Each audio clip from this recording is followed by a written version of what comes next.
Laili sudah.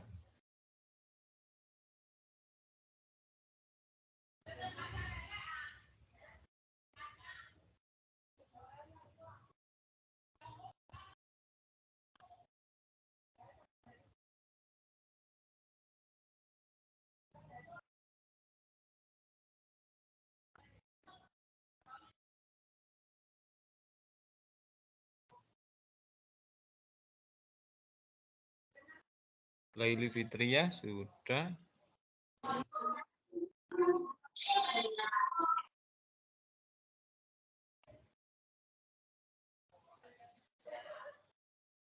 Maulidia ya.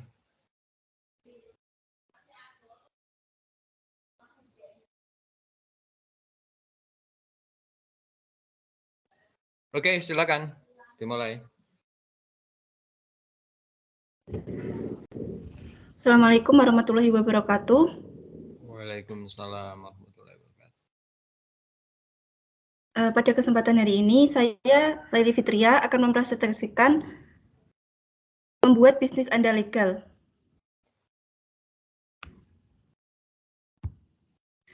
Nah, di sini ada peta bahasan. Yang pertama yang akan kita bahas adalah struktur hukum yang pertama, yaitu kepemilikan tunggal, biasa disebut juga sebagai pedagang tunggal. Kemudian struktur hukum kemitraan. Yang ketiga, perseroan terbatas. Yang keempat, hukum penggabungan. Dan yang kelima,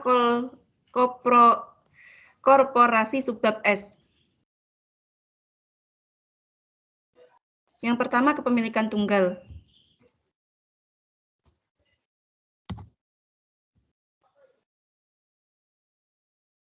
Kepemilikan mendaftarkan bisnis biasanya memerlukan pengisian beberapa formulir, termasuk formulir pajak dan membayar biaya. Ingat bahwa kepemilikan perseorangan tidak selalu berarti bahwa satu orang bekerja dalam bisnis tersebut. Ini berarti bahwa satu orang memiliki bisnis. Secara umum, kepemilikan perseorangan tidak sulit untuk diatur dan pelaporan pajaknya mudah. Misalnya di Amerika Serikat, hanya laporan laba rugi, disebut juga jadwal C, yang dilampirkan pada formulir IRS 1040 standar. Untuk mendirikan usaha Anda akan memerlukan dokumen-dokumen berikut. Yang pertama, nama bisnis yang Anda sudah terdaftar. Kedua, nomor identifikasi pengusaha Anda. Semua pengusaha harus mendaftar sebagai pemilik tunggal. Usahakan bisnis Anda mendapatkan merek dagang untuk keamanan. Dan yang terakhir, ajukan permohonan izin untuk usaha yang diperlukan.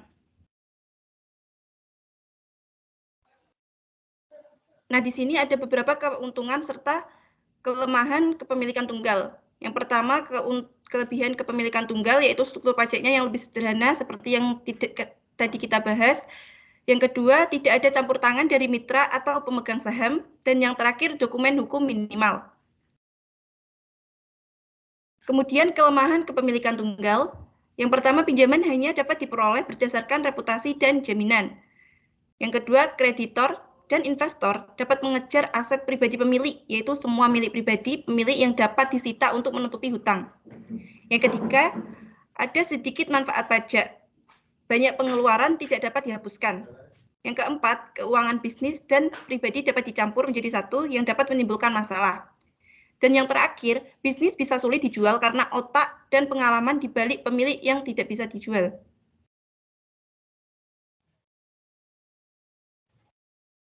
Yang kedua, kemitraan. Kemitraan yang efektif memerlukan pendefinian penuh bisnis sebelumnya dan penjelasan yang jelas atau tertulis tentang peran setiap orang yang ada di dalamnya. Di beberapa daerah, ada berbagai jenis kemitraan, mulai dari kemitraan senior, yang di mana beberapa mitra memiliki banyak hak daripada yang lain, hingga koperasi. Ada masalah lain yang perlu dipertimbangkan juga, misalnya jika pasangan dari salah satu mitra tersebut terlibat dalam bisnis, mitra lainnya mungkin harus terus-menerus membela keputusannya kepada pasangan tersebut daripada pasangannya, yang dapat menimbulkan konflik. Untuk menghindari berbagai masalah yang dapat timbul dari suatu kemitraan, masalah-masalah berikut harus dicakup dalam artikel yang tertulis,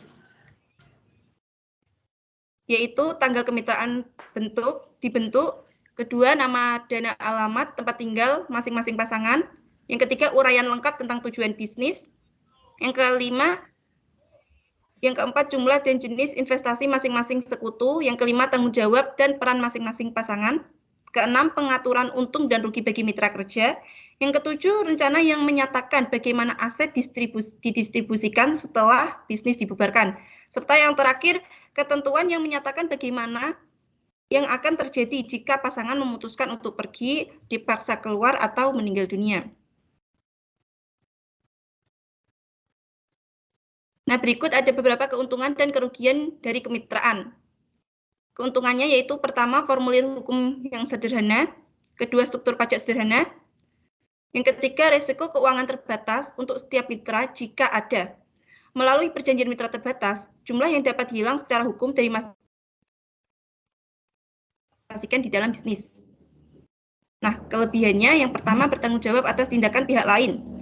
Yang kedua, tanpa perjanjian pertanggungjawaban terbatas, semua aset pribadi yang dimiliki oleh mitra dapat dilikuidasi atau disita untuk menutupi hukum apapun, utang apapun. Yang ketiga, gesekan dapat dan memang berkembang di antara mitra. Yang ketiga, perseroan terbatas. LLC dapat diatur oleh individu atau mitra. Dalam istilah hukum, pemilik LLC disebut sebagai anggota, yang dimana anggota dapat berupa uang, berupa orang, kemitraan, atau korporasi.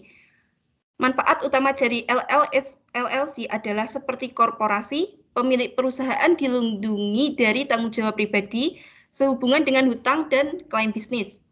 Nah, di sini ada keuntungan dari perseroan terbatas. Yang pertama, LLC mengizinkan penjualan saham yang dapat meningkatkan modal.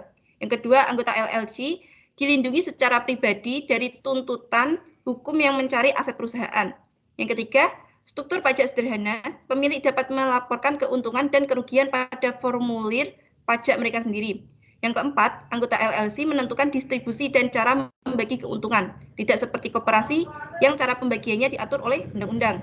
Nah, kelemahannya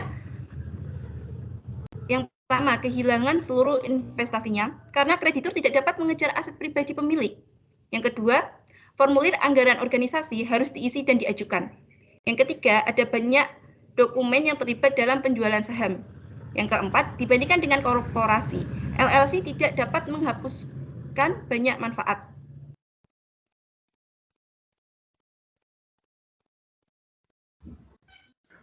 Kemudian penggabungan. Mendirikan sebagai korporasi adalah bentuk struktur bisnis yang paling rumit. Dan dalam hal ini, karena pengeluaran diperlukan untuk menjelaskan secara hukum sifat bisnis, mendirikannya dan mendaftarkannya. Misalnya, biaya pengarsipan mungkin hanya beberapa ratus dolar, tetapi menyimpan dokumen yang diperlukan dapat menelan biaya berkali-kali lipat dari jumlah itu. Selain itu, laporan tahunan, undang-undang yang menyatakan bagaimana korporasi akan diatur, dan formulir pajak negara bagian dan federal tahun juga harus dilengkapi. Terlepas dari jenis korporasi yang diinginkan, lihat S corporation di bawah. Setiap piagam korporasi harus mencakup hal-hal berikut. Yang pertama, nama korporasi, lokasinya, serta tanggal pendirian. Yang kedua, pernyataan resmi pembentukan perusahaan. Yang ketiga, nama dan alamat semua rekan dan direktur. Yang keempat, penjelasan lengkap tentang usaha dan kegiatannya. Yang kelima, pengelompokan jenis saham, perseroan, serta jumlah saham yang dijual dan nilai masing-masing saham. Yang keenam, hak suara pemegang saham. Ketujuh, daftar nama dan alamat semua pemesan saham modal. Serta yang terakhir, pernyataan tanggung jawab terbatas para pemegang saham. Keuntungan dan kekurangan pendirian. Di sini keuntungannya yang pertama, saham dapat dijual untuk meningkatkan modal atau ditawarkan kepada karyawan sebagai kompensasi finansial. Jika korporasi sangat menguntungkan, ia dapat menghemat uang dengan menginvestasikan kembali keuntungannya di perusahaan daripada membayar mereka keluar. Yang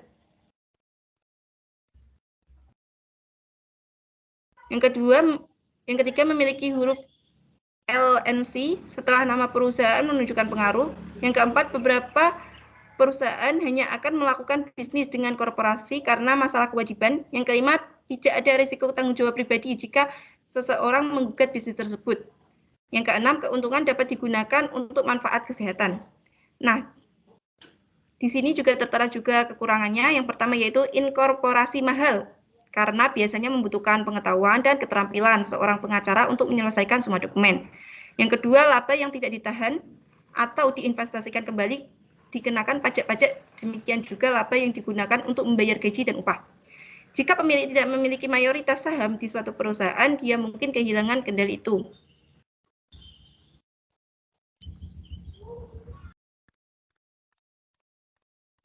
Nah, yang terakhir, korporasi sebab S. Korporasi sebab S mirip dengan korporasi dan LLC, namun lebih mudah untuk melakukannya.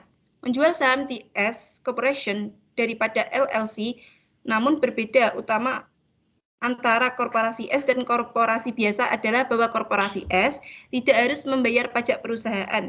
Sebaliknya, keuntungan dari kerugian diteruskan ke pemegang saham yang melaporkan uang yang dihasilkan atau hilang pada pajak individu mereka. Pastikan perbedaan penggabungan dipahami sepenuhnya sebelum memilih antara LLC, penggabungan, dan korporasi S. Misalnya, sebagai pemilik usaha kecil, beberapa pakar menyarankan bahwa lebih baik mendirikan LLC daripada korporasi S, karena korporasi S lebih ketat.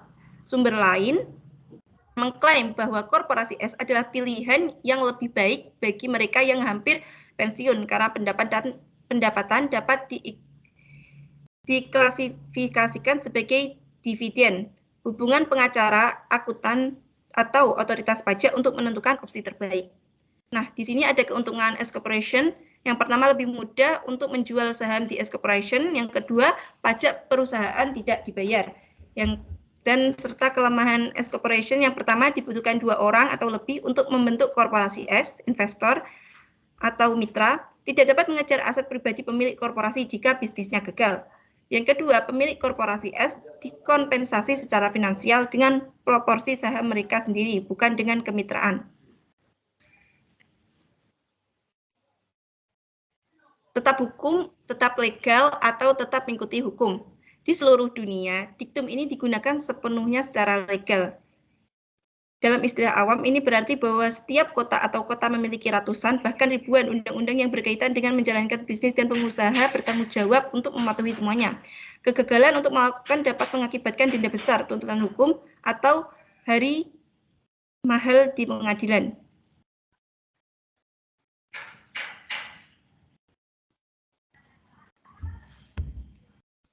Contoh tindakan yang tampaknya tidak berbahaya yang dapat menimbulkan masalah.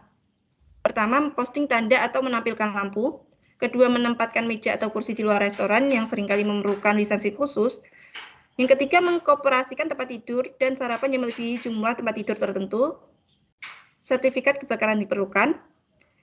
Yang keempat, dibutuhkan 2 orang atau lebih untuk membentuk korporasi S, itu kerugian dari S Corporation. Menjalankan bisnis dari rumah atau apartemen. Yang keenam, jika pemilik tidak memiliki mayoritas saham di suatu perusahaan, dia mungkin kehilangan kendali upah. Yang ketujuh, pajak perusahaan tidak dibayar. Yang kedelapan, menggunakan kendaraan perusahaan yang melebihi berat tertentu, mungkin ada izin operasi khusus diperlukan. Yang sembilan, menjaga data pribadi pelanggan. Ini mungkin memerlukan pendaftaran dengan pihak berwenang. Menjual alkohol, tembakau, atau bahan mudah terbakar yang selalu memerlukan lisensi khusus.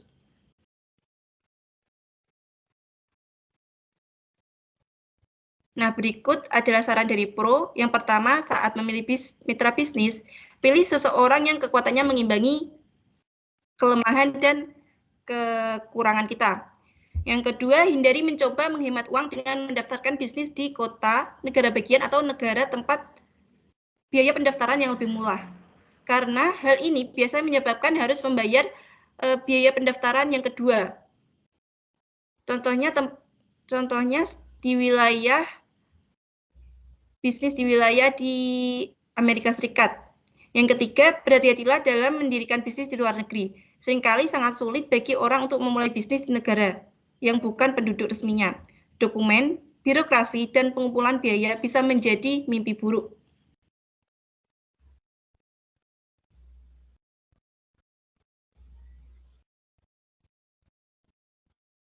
Demikian presentasi dari saya. Kurang lebihnya saya mohon maaf. Apabila ada pertanyaan, saya persilahkan.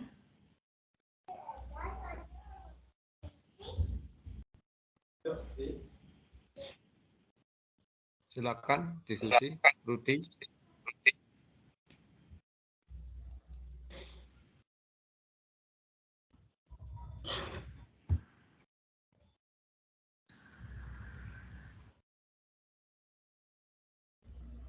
Silahkan Mbak Renita.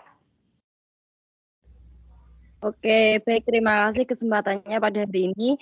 Di slide ke-13, di situ saran dari Pro nomor 1, saat memilih mitra bisnis, pilihlah seseorang yang kekuatannya menyimbangi Anda, kelemahan, dan sebaliknya. Pertanyaan saya, bagaimana cara kita menentukan mitra bisnis yang cocok dengan kelemahan dan kekuatan kita? Terima kasih.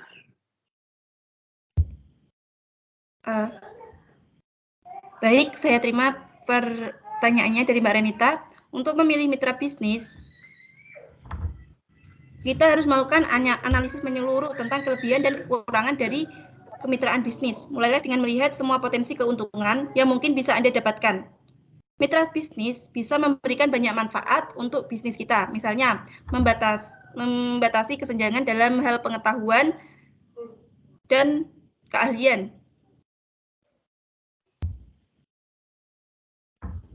Misalnya, Anda mungkin hebat dalam menghasilkan ide-ide baru, tetapi tidak begitu hebat dalam menjual ide-ide. Anda mungkin ahli teknologi, tetapi Anda tidak hubungan dengan audiens. Nah, di sini mitra bisnis berperan dengan pengetahuan dan pengalamannya. Bermitra dengan pihak yang dapat memberi Anda akses beragam keahlian dapat digunakan untuk meningkatkan beberapa bagian dari bisnis kita.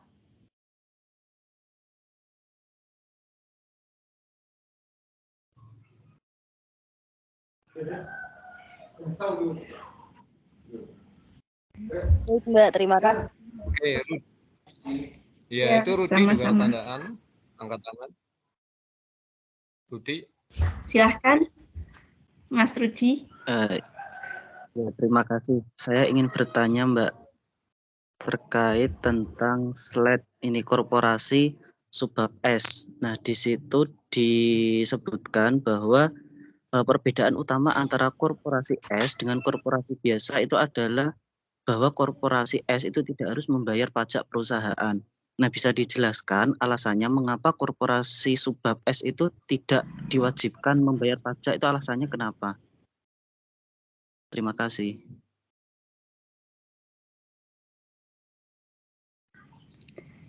Baik, saya terima pertanyaannya.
Pada korporasi subbab S, ya Pak, tidak harus membayar pajak, namun keuntungan dan kerugian diteruskan ke pemegang saham yang melaporkan uang yang dihasilkan atau hilang pada pajak individu mereka. Jadi, dia itu tidak membayar pajak perusahaan, tetapi keuntungan dan kerugian dikembalikan ke pemegang saham yang melaporkan uang yang dihasilkan atau hilang pada pajak individu mereka.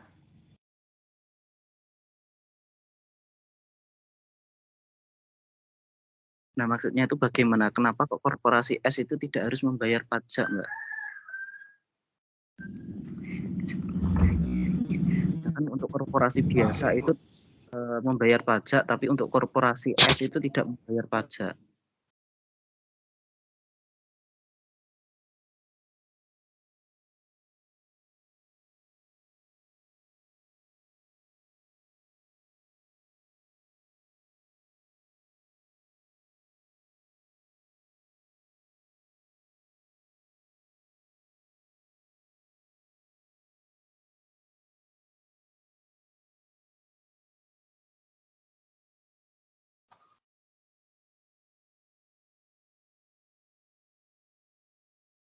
Halo, Laili?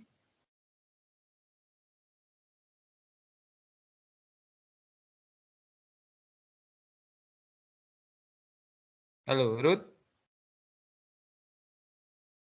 Mohon Oke. maaf, Pak. Saya malah mengalami kendala. Tidak dapat menjawab Oh, iya. pertanyaan itu. Iya, iya.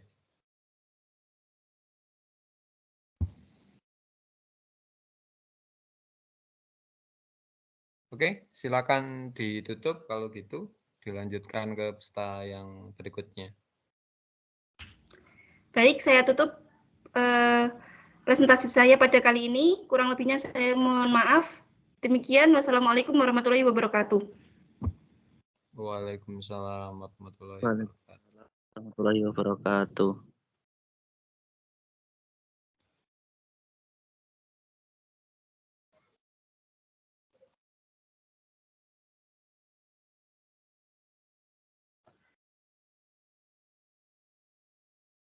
Silakan yang kedua.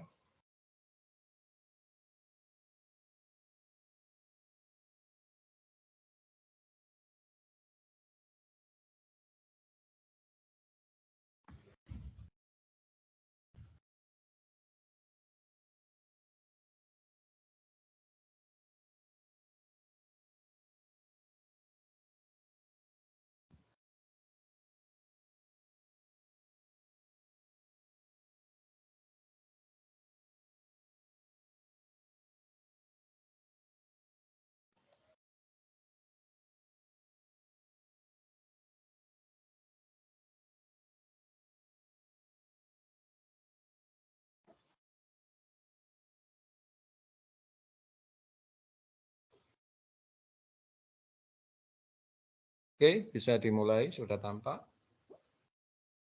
Lihat.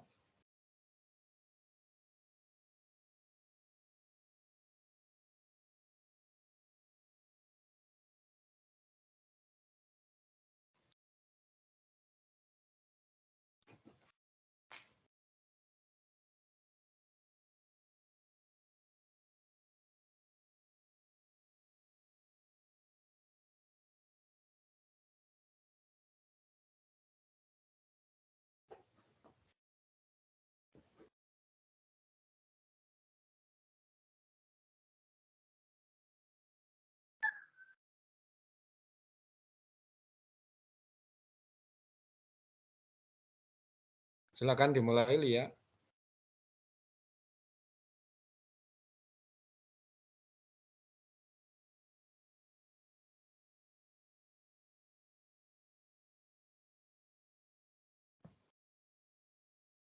Mengalami kendala kayaknya, Ruth ya?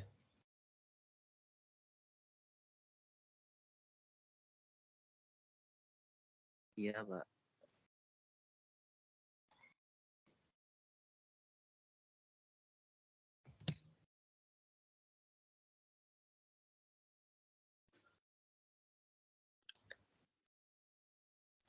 Maaf Pak, tadi ada kendala sinyal. Oh iya, nggak apa-apa, nah. Nggak apa-apa. Kalau emang nggak memungkinkan on cam, ya di off cam aja, nggak apa-apa. Baik, terima kasih kesempatan pada hari ini. Di sini saya akan mempresentasikan hasil kerja saya yang berjudul melindungi bisnis Anda dengan hak cipta, merek dagang, paten, dan kode UPC.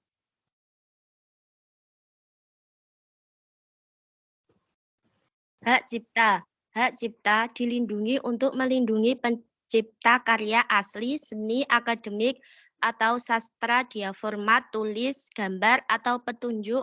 Pentingnya untuk diketahui hak cipta meskipun semua saran kondisi komunikasi ini dapat dilindungi oleh hak cipta. Gagasan itu sendiri tidak dapat dilindungi hak cipta. Namun ketika sebuah ide ditulis itu agak terlindungi.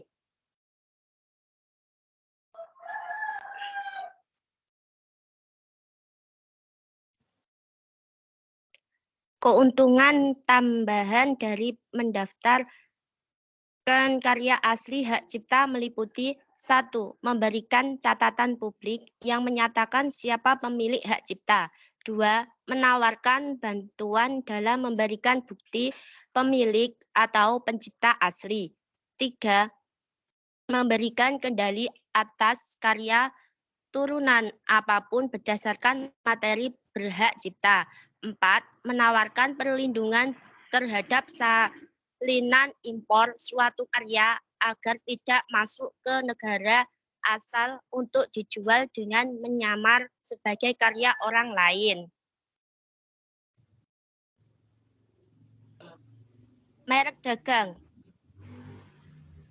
Merek dagang melindungi logo, nama, atau slogan terkait dengan perusahaan dan dirancang untuk melindungi pelanggan agar tidak membingungkan suatu produk atau bisnis dengan produk atau bisnis lain. Layanan juga dapat membawa merek dagang yang disebut layanan perhatikan sebagai bagaimanapun bahwa merek dagang tidak mencegah bisnis lain untuk memproduksi sesuatu yang mirip dengan apa bahwa mereka dagang asli dan menjualnya dengan namanya berbeda. Merek dagang dan merek layanan diberikan berdasarkan pertama dagang, pertama dilayani dan bertahan selama sebagai nama, logo, atau slogan disebut untuk mengidentifikasi produk atau bisnis. Oleh karena itu, disarankan untuk mendaftarkan merek dagang segera setelah nama, logo, atau slogan dibuat serta untuk memaksimalkan bahwa apa yang telah dirancang tidak mendaftarkan oleh perusahaan lain. Contohnya di Amerika Serikat, misalnya ini dapat dilakukan dengan pemeriksaan merek dagang dengan masuk.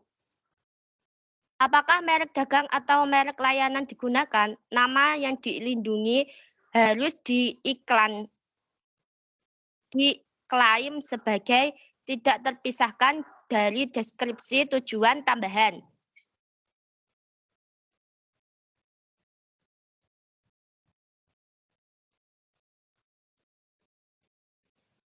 Paten data as.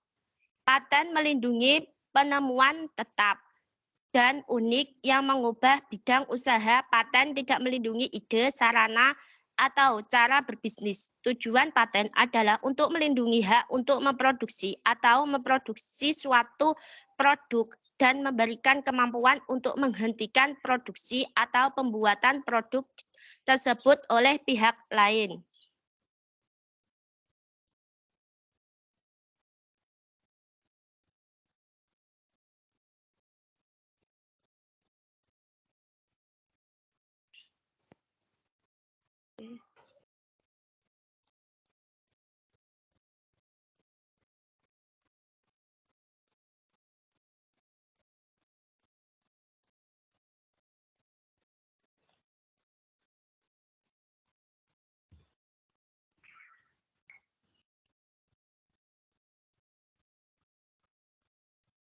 Ya.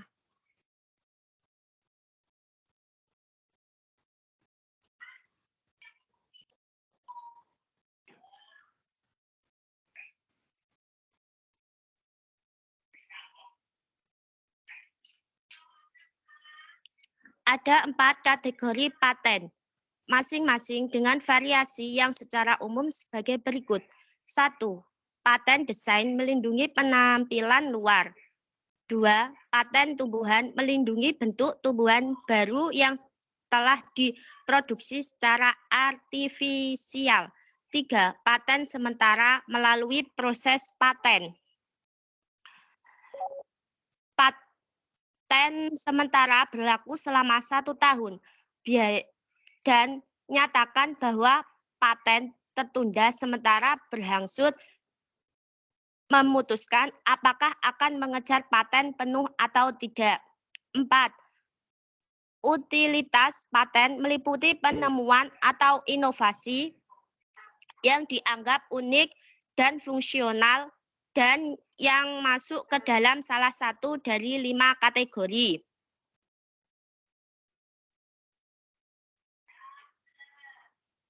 Tiga DO dan larangan mengenai paten. 1. Jangan pernah membahas produk baru dengan bisnis korporasi atau pabrikan tanpa terlebih dahulu mengamankan hak Anda dan berbicara dengan pengacara atau agen paten yang memenuhi syarat. 2. Sebelum paten dapat dikeluarkan, pencarian rinci dan biasanya panjang harus dilakukan untuk membuatnya tertentu idenya unik dan layak dipatenkan. 3. Jika seseorang pengusaha telah mengembangkan sesuatu yang unik yang memerlukan paten, mengungkapkan program dokumen akan membentuk penetapkan tanggalan kepemilikan.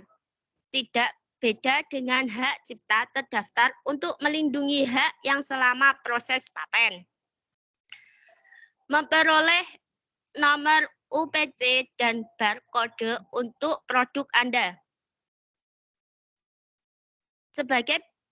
Sebagian besar mengecer tidak akan menerima barang dagang tanpa nomor kode produk universal UPC, dan kode batang adalah rencana bergaris hitam putih yang terlihat di bagian belakang kemasan setiap produk. Nomor UPC berada tepat di bawahnya. Nomor UPC dan kode batang sangat berharga dalam hal pengendalian inventaris. Selain itu, kode batang dan nomor UPC membuat produk terlihat lebih profesional. Saran dari Pro. 1. Memanfaatkan alat perlindungan hukum yang ada. Hak cipta, merek dagang, dan paten dengan menggunakan simbol hak cipta, merek dagang internasional pada produk dan materi tertulis. 2.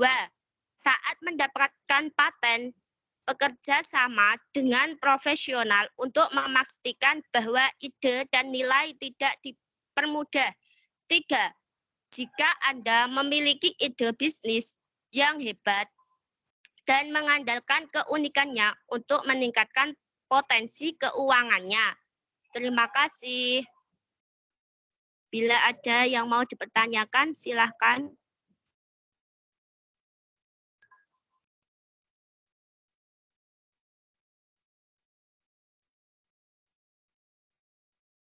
Ya, Mbak Umul, silahkan. Terima kasih. Saya akan bertanya pada slide ke-6.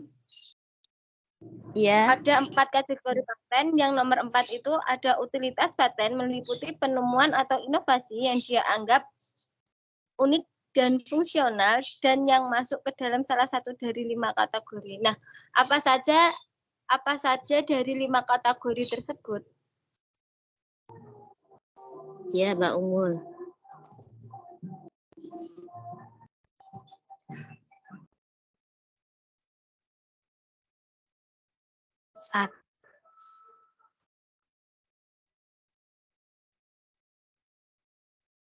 Salah satunya, 1, ada komposisi. Komposisi yaitu penempatan atau aransemen unsur-unsur visual atau bahan dalam karya seni berbeda dari subjek.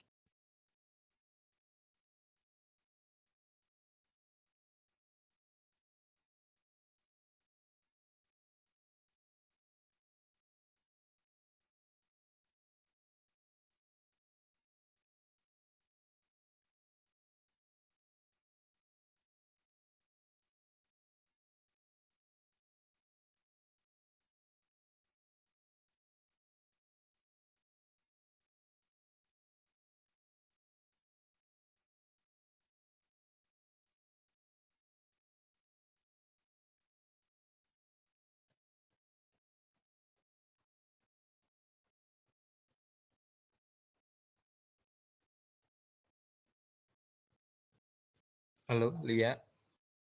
Lia. Terlempar ya lu deh. Iya Pak, sepertinya Pak.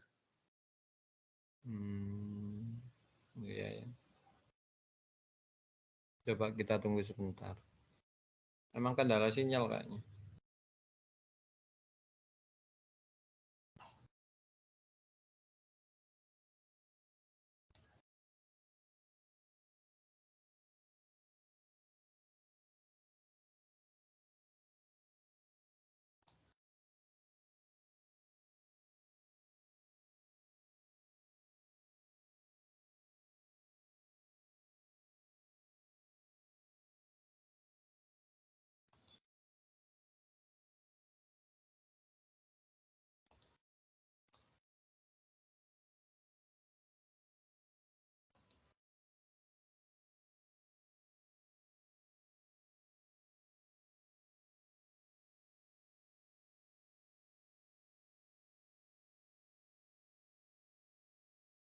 Kalau nggak anu dilanjut aja lu nggak apa-apa.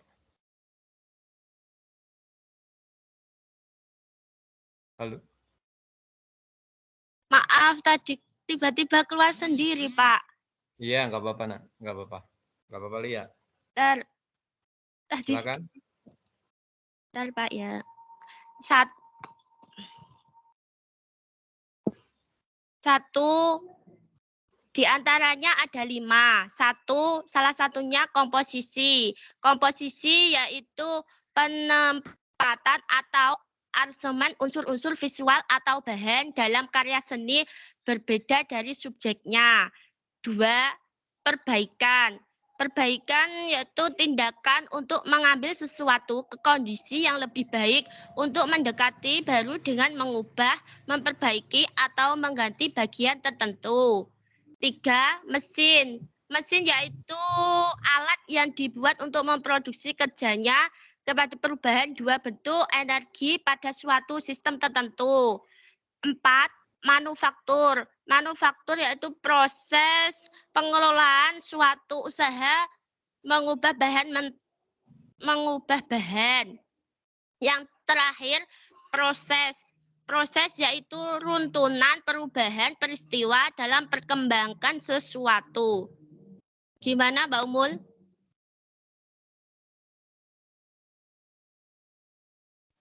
Ya, Mbak. Baik, Mbak. Terima kasih. Ya, terima kasih. Udah, Pak. Terima kasih presentasi dari saya. Bila ada kekurangan atau kesalahan kata, saya mohon maaf yang sebesar-besarnya. Wassalamualaikum warahmatullahi wabarakatuh.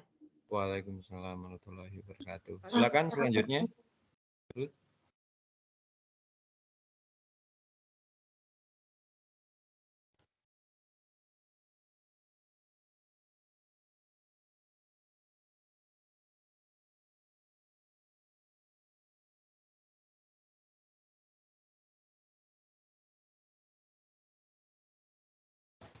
Baik, Assalamualaikum warahmatullahi wabarakatuh. Waalaikumsalam warahmatullahi wabarakatuh. Wabarakatuh. Oke, saya akan mempresentasikan materi yang saya dapat, pemasaran garis depan dan daftar periksa promosi.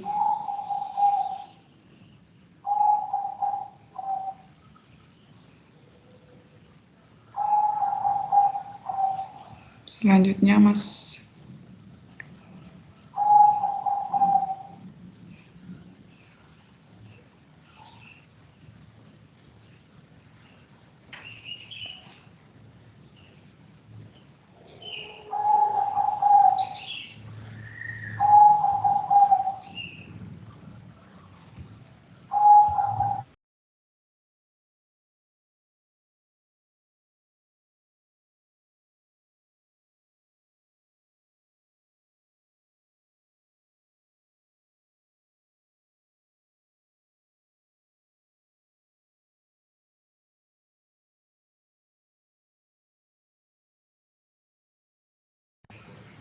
Slide selanjutnya, Mas Seger. Sudah kelihatan belum, Mbak? Sudah.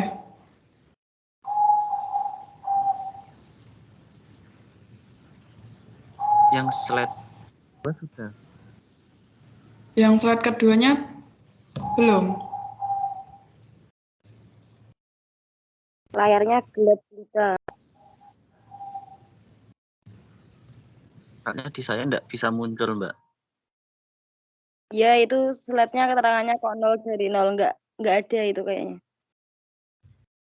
Oke, sebentar biar saya saja yang menampilkan.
Apakah sudah bisa terlihat?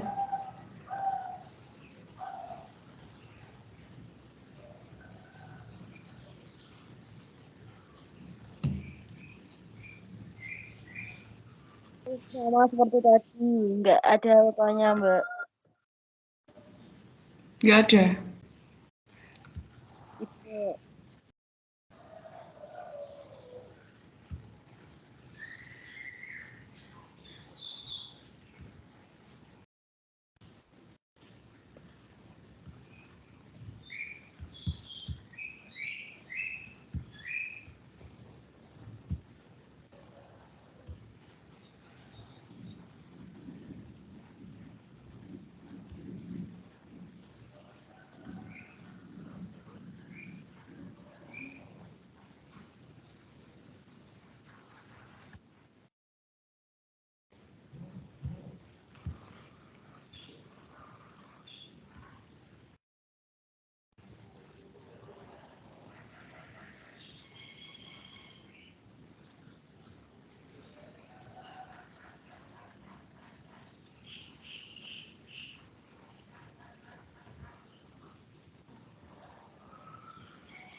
Gimana? Ada kendala?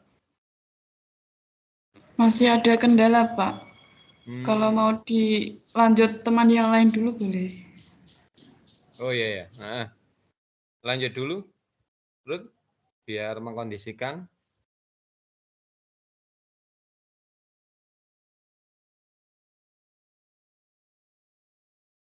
Maulidia berarti ya. Maulidia Rizkyanya Putri. Silakan.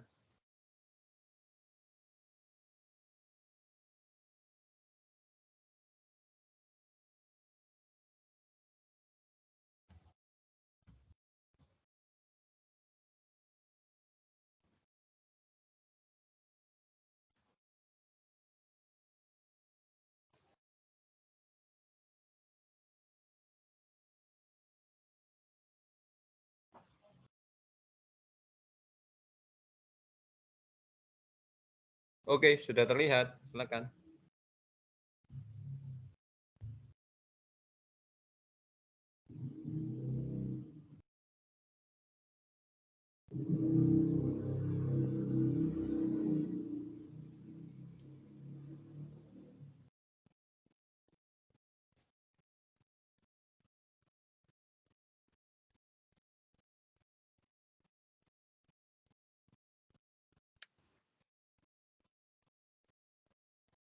Baik, Assalamualaikum warahmatullahi wabarakatuh. Waalaikumsalam warahmatullahi wabarakatuh. Sebelumnya terima kasih atas waktunya. Di sini saya akan mempresentasikan hasil kerja saya yaitu Offline Marketing and Promotion Checklist atau pemasaran di depan dan daftar periksa promosi.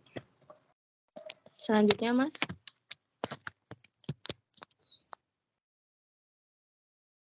Dalam pemasaran garis depan dan daftar periksa promosi, untuk memaksimalkan pemasaran, kita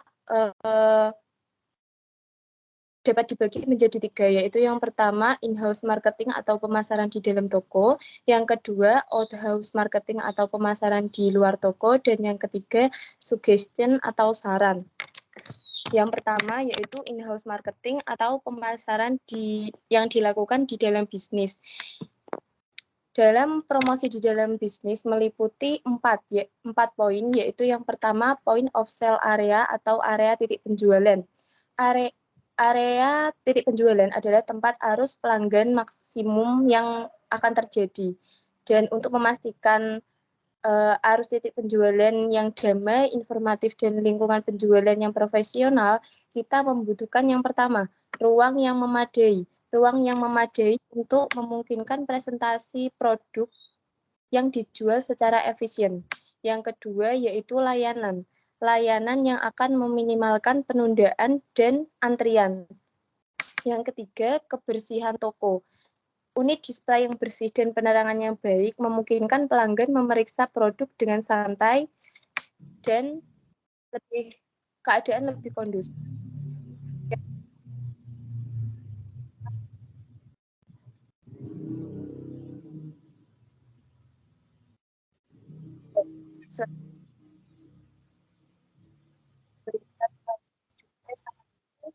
Dalam promosi di dalam toko. Contohnya yaitu namanya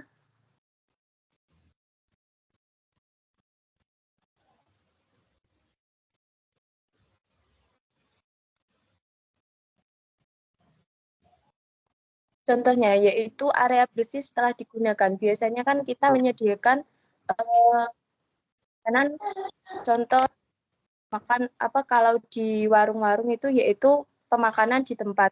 Kesiapan staf dalam memberikan pelayanan untuk membersihkan apa yang digunakan oleh konsumen itu juga sangat penting.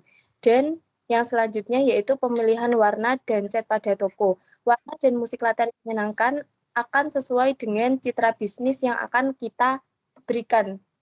Yang kedua yaitu in-store promotion atau promosi dalam toko. Nah, dalam promosi dalam toko ini juga sangat penting. Ketika pelanggan secara fisik berada di dalam bisnis, mereka bisa memilih bisnis mana yang ingin mereka gunakan. Dan promosi di dalam toko itu meliputi yang pertama penawaran khusus yang berkaitan dengan produk tertentu. Yang kedua, tokoh yang menarik yang diundang untuk menghadiri acara. Contohnya, seperti ada banyak orang yang terkenal di bidangnya yang akan datang dan memberikan seminar atau mempromosikan sesuatu dengan imbalan dan promosi yang menarik lainnya. Selanjutnya ada kompetisi yang menarik, kompetisi pelanggan internal atau eksternal yang menawarkan hadiah atau insentif menarik bagi mereka yang meningkatkan penjualan. Misalnya orang yang mendatangkan pelanggan yang membayar paling banyak atau pelanggan manapun yang paling banyak membeli produk tertentu akan mendapat hadiah.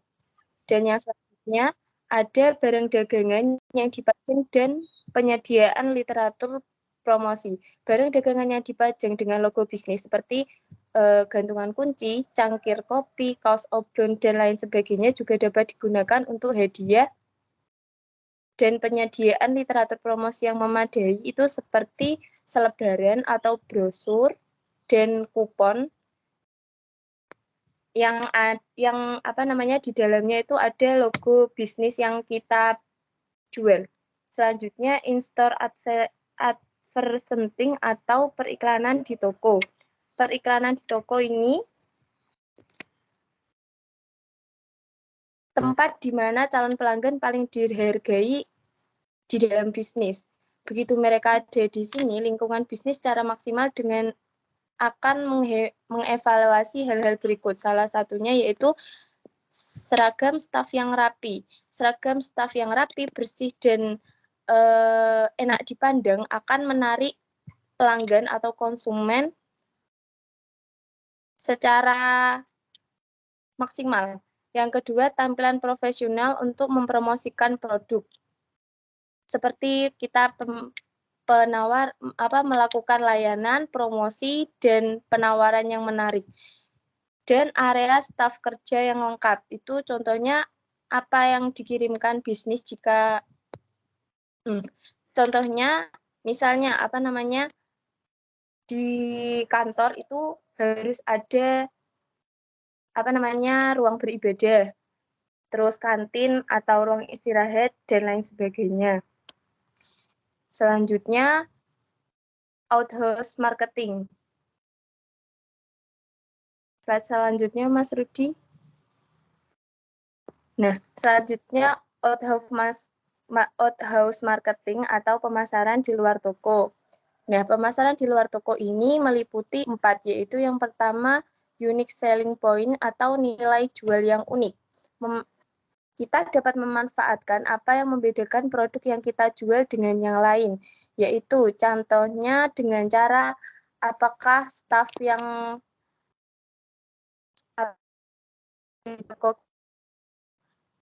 bisa terlihat antusias dalam membantu menjualkan bisnis meskipun di luar jam kerja.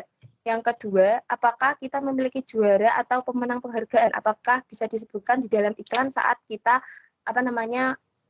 melakukan pemasaran di luar bisnis. Selanjutnya,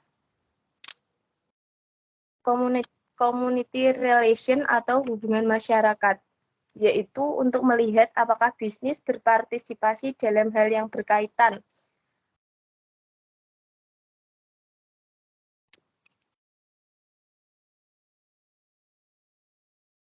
Contoh hubungan masyarakat atau community relation yaitu sumbangan untuk amal bersama dengan cerita ke media yang menyatakan ini.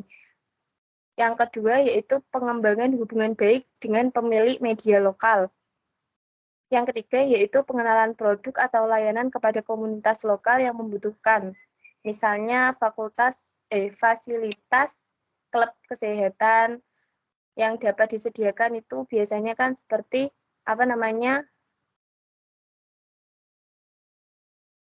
kayak fasilitas klub kesehatan itu dapat disediakan untuk unit pasien jantung atau bisnis fisioterapi dan lain sebagainya. Selanjutnya direct sales campaign atau kampanye penjualan langsung, yaitu contohnya seperti kunjungan pribadi, target pemasaran memilih konsumen dengan pelengkapan iklan. Yang ketiga ada bazar. Yang keempat ada siaran pers dan undangan tokoh media. Nah, undangan tokoh media ini juga bisa datang untuk melihat-lihat ataupun mencoba dan menyebutkan produk atau jasa kita yang dimana itu akan menarik konsumen atau pelanggan. Selanjutnya, indirect sales campaign atau kampanye penjualan tidak langsung. Contoh dari kampanye tidak langsung yaitu ruang sponsor atau iklan di tempat olahraga atau dengan program tim lokal yang lainnya. Yang kedua yaitu iklan media. Iklan media itu contohnya bisa kita pemasaran di radio, televisi, ataupun surat kabar dan majalah. Yang keempat yaitu yang ketiga yaitu periklanan di jurnal khusus atau kupon. Beriklan di majalah minat khusus atau bagian kupon untuk menjangkau audiens target kita, seperti ada pamflet turis, publikasi mahasiswa, atau di universitas.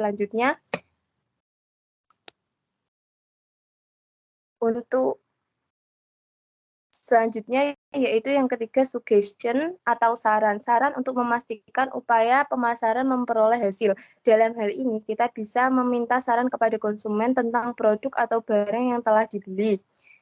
Kita harus memperhatikan antara lain yaitu yang pertama kita harus terus mencoba mempelajari sesuatu yang baru setiap hari tentang bisnis dengan cara mendengarkan karyawan atau pelanggan. Yang kedua, kita harus melatih sepenuhnya semua karyawan dan memeriksa kemajuan secara teratur. Ini juga bisa meningkatkan pemasaran kita di kemudian hari. dan bahan evaluasi. Yang ketiga, kita juga harus selalu belajar mengembangkan cara dan sarana kedepannya agar bisnis selalu berbeda dengan pesaing. Dan yang keempat, karena produk yang bagus tidak menjual diri sendiri atau tidak menjual produk itu sendiri, tetapi dengan cara promosi. Sekian, terima kasih. Mungkin ada yang ingin bertanya, teman-teman?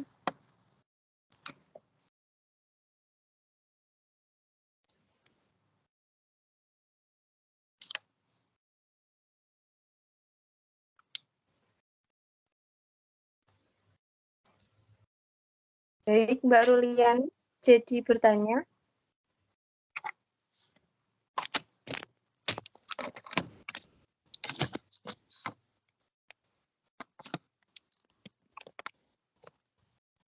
Silakan, Yani.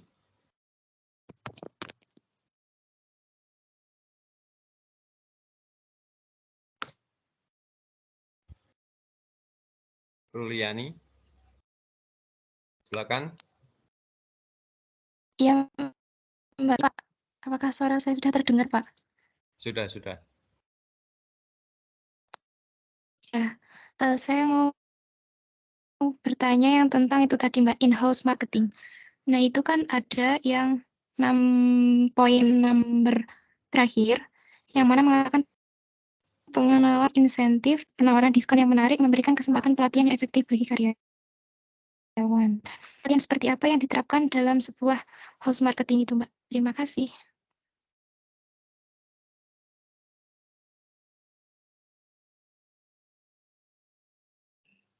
Yang di dalam in-house marketing, yang nomor berapa, Mbak, yang ditanyakan?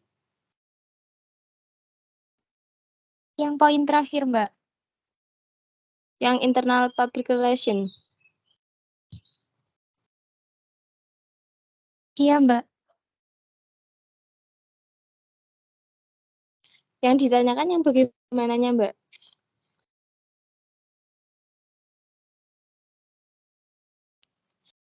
Pelatihan menarik seperti apa, Mbak, yang diberikan sama house marketing itu sendiri? Kan tadi kan memberikan kesempatan pelatihan yang efektif bagi karyawan. Nah, itu pelatihannya seperti apa gitu, Mbak?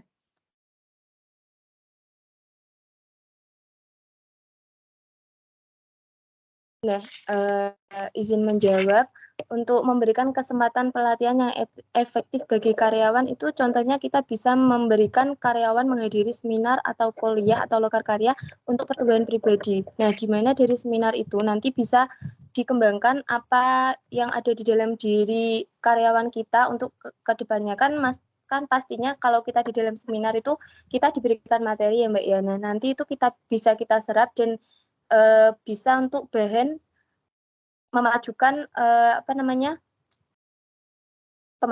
pemasaran produk yang akan kita gunakan selanjutnya. Kita harus seperti apa setelah mengikuti seminar itu, kan pastinya banyak materi yang bisa kita ambil dalam seminar itu. Begitu Mbak Ruli, bagaimana? Iya, Mbak Kiki, terima kasih. Iya Mbak, terima kasih kembali. Sudah cukup, Ki? Baik Bapak, terima kasih atas waktunya. Sekian dari saya, kurang lebihnya mohon maaf bila ada tutur kata dan banyak kurangnya. Sekian dari saya. Wassalamualaikum warahmatullahi wabarakatuh. Waalaikumsalam warahmatullahi wabarakatuh. Ya, selanjutnya.